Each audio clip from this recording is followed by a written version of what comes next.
Okay, we are bringing in a good friend of mine, a well-respected writer, a guy who I call a grinder, a guy who loves football, and a guy who has a different opinion from me about 50% of the time, and that's Pete Prisco from CBSSports.com. And the reason I say a different opinion is last night when Brees broke the record, as you know, the game was well in hand for the Saints, and Pete went into the Falcons locker room and later sent out some tweets, thought it was classless of the Saints to do that and go for the record. I also felt there were some, I think you quoted Pete, some Falcons players who also felt it was classless. Take us into that locker room.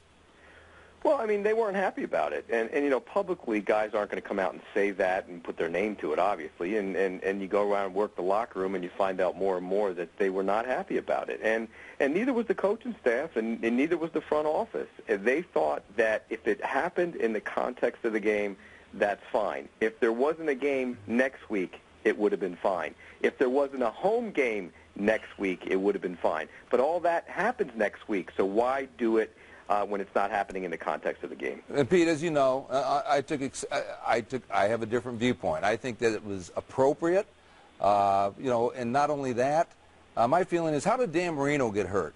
Dan Marino got hurt a non-contact torn Achilles. You never know. And I know that's not on Sean Payton's mind, but to me, there was no surprise that they were going to go for the record, and I thought it was perfectly appropriate. There's no guarantee that he can even line up next week because stuff happens. You're right. There's no guarantee of anything in life, and I understand that more, but you also got to respect the game, and I don't think they respected the game the way they handled it. And people say, well, the Falcons should have done something about it and stopped them. That's true. They should have stopped them the entire game. They got blasted. They got dominated. But at the end of the game, you have to respect the game. Get them, run the ball in there, get out of there and go on to next week and let it happen. Here's the other thing. They keep saying they don't want it to be a distraction. They want it to go away. Well, it's not going to be a distraction this week. What happens if they play the Falcons again in 2 weeks? Then it will be a week-long distraction, and they made it that way. Pete, when the game I was taught to play is you have to play it for 60 minutes, and the opponent has the opportunity to stop you. And if my quarterback has 32 yards to get the ball in the end zone, and he only needs 31 yards to break the record, why not give him that chance? Mike Smith is on the other side of the ball that has a defense, and he's a defensive-minded guy. You know what was at stake in this game. You had no choice but to stop him, and you couldn't. So I don't think there's nothing wrong with Sean Payton and Drew Brees and how they handled that situation. It's different if the score was 50-something to 5 or, you know, something crazy. But this was a game where, you know, it was reachable. It was obtainable. And I think if they would have gone without trying to get it done, I thought that would have been wrong on their part. And as Mort just mentioned, carrying over into the next week and possibly can get an injury. So I thought it was the right thing to do in a sense because it was a short field to deal with. And you tell me if I'm wrong or not, because the game is played for 60 minutes, not 50, not 49, but 60 minutes. Am I right?